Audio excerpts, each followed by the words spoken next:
అధ్యక్ష రాష్ట్ర విభజన తర్వాత ఇప్పటికీ కూడా అధ్యక్ష మనం ఎదుర్కొంటున్న ఇబ్బందులు మనల్ని ఇప్పటికి కూడా ఇప్పటికి కూడా మనల్ని వెంటాడుతూ ఉన్న రెవెన్యూ లోటు ఇవన్నీ కూడా ఈ 5 సంవత్సరాలలో అనూహ్య పరిస్థితుల మధ్య ఇటువంటి అన్ని పరిస్థితులను అధిగమించి ఈ 5 సంవత్సరాలలో ఒక గొప్ప పాలన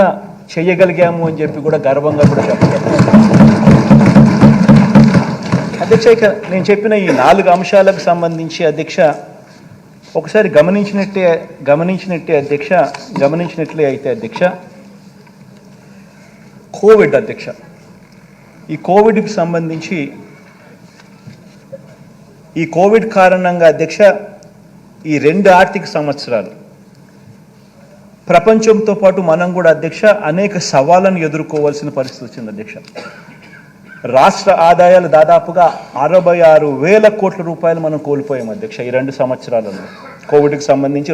ఈ 3 సంవత్సరాలు 2019 నుంచి 2022 వరకు 2019 నుంచి 2022 వరకు ఈ 3 సంవత్సరాలు ఒకసారి గమనించినట్టయితే అధ్యక్ష రాష్ట్రానికి సంబంధించిన ఆదాయాలు మనకు రావాల్సిన ఆదాయాలు దాదాపుగా 66,116 కోట్ల రూపాయలు నష్టపోయిన పరిస్థితి మనం కనపడతా ఉంది అధ్యక్ష. అదే అధ్యక్ష ఒకసారి గమనించినట్లయితే అధ్యక్ష ఈ స్లైడ్ కూడా ఒకసారి చూస్తే కంపౌండెడ్ యాన్యువల్ గ్రోత్ రేట్ అంటే రాష్ట్రం ఇంతకుముందు 2015 నుంచి 2019 అంటే గత పాలనలో రాష్ట్రంలో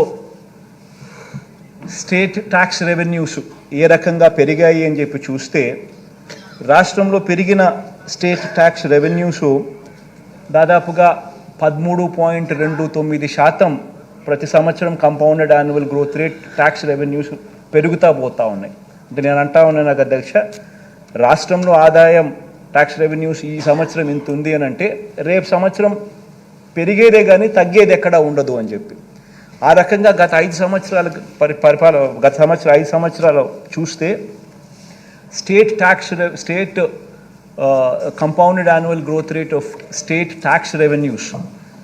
పెరుగుదల చూస్తే 13.29%గా ఉంది అధ్యక్ష. అదే పెరుగుదల అదే మాదిరిగానే అదే పర్సంటేజ్ 13.29% గ్రోత్ రేట్తో అడుగులు ముందుకు పడిందంటే ఆదాయం రాష్ట్ర ప్రభుత్వానికి ఈ ట్యాక్స్ రెవెన్యూస్ రూపకంలో 2,24,603 కోట్ల రూపాయలు రావాల్సింది అధ్యక్ష ఆ 3 సంవత్సరాలకు కలిపి 2019, 20, 20, 21, సంవత్సరాలకు సంబంధించి. అయితే రాష్ట్రానికి వచ్చింది ఎంత అని అంటే కేవలం 1,85,687 కోట్ల రూపాయలు మాత్రమే రాష్ట్రానికి ఆదాయం వచ్చింది ఈ ట్యాక్స్ రెవెన్యూస్ రూపకంలో. అంటే రాష్ట్రం ఈ 3 సంవత్సరాలలో నష్టపోయినది ట్యాక్స్ రెవెన్యూస్ రూపకంలో కోవిడ్ మహమ్మారి వల్ల 38,916 కోట్ల రూపాయలు రావాల్సిన ఆదాయంలో రాష్ట్రం నష్టపోయిన పరిస్థితులు అక్కడ కనిపిస్తూ ఉంటే రెండో వైపున గమనించినట్లయితే అధ్యక్ష compounded annual growth rate central గవర్నమెంట్కి కూడా వాళ్ళ ట్యాక్స్ రెవెన్యూస్ కూడా ఏదైతే పెరుగుదల 12.76% పెరుగుదలతో వాళ్ళకు గత 5 సంవత్సరాలలో వాళ్ళకు ఉంటే వాళ్ళకు కూడా ఇదే మాదిరిగానే దెబ్బపడి వాళ్ళు స్టేట్ గవర్నమెంట్స్కి ఇచ్చే డెవల్యూషన్స్ కూడా వాళ్ళు కూడా ఇవ్వలేకపోయారు.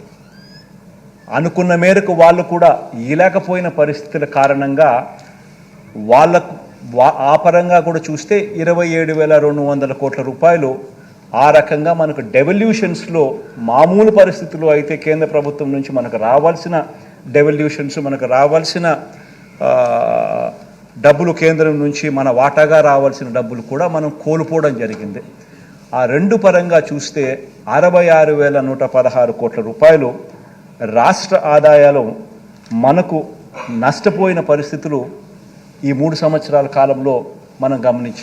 మనం క్లియర్ కట్గా కనిపిస్తూ ఉంది అధ్యక్ష. ఇలా కోల్పోయిన ఆదాయంలో అధ్యక్ష సొంత పన్నుల రాబడి ఉంది, అలాగే కేంద్ర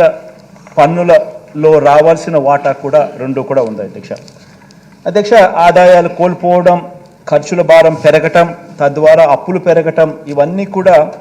ఒక గొలుసు కట్టగా ప్రపంచంలోని దాదాపు అనేక దేశాల ఆర్థిక వ్యవస్థలను కుదిపేయడం కూడా మనం అంతా కూడా గమనించాం. దీనివల్ల ఏం జరిగింది అని అంటే అధ్యక్ష, దీని ఇంపాక్ట్ ఆఫ్ దిస్ ఇస్ ఆదాయాలు కోల్పోవడం, ఖర్చులు పెరగడం.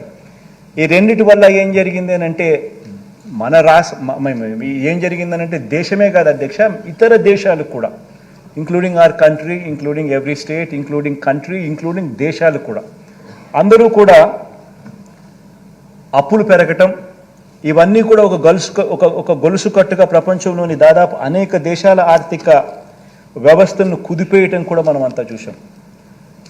మన దేశంలో కూడా చాలా రాష్ట్రాలు, మన రాష్ట్రం గురించి తర్వాత చెప్తాను ఎంత మెరుగ్గా మనం చేశామన్నది. బట్ దీని కారణం, దీని రామిఫికేషన్స్ ఏమిటి అని అంటే ఆదాయాలు కోల్పోవడం, ఖర్చులు పెరగటం, తద్వారా అప్పులు పెరగటం, ఇవన్నీ కూడా ఒక గొలుసు కట్టుగా ప్రపంచంలోని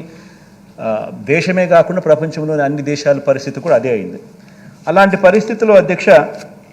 కేంద్ర ప్రభుత్వానికి సంబంధించిన గుణాంకాలు కూడా ఒకసారి మనం అంతా కూడా గమనికలో తీసుకుంటే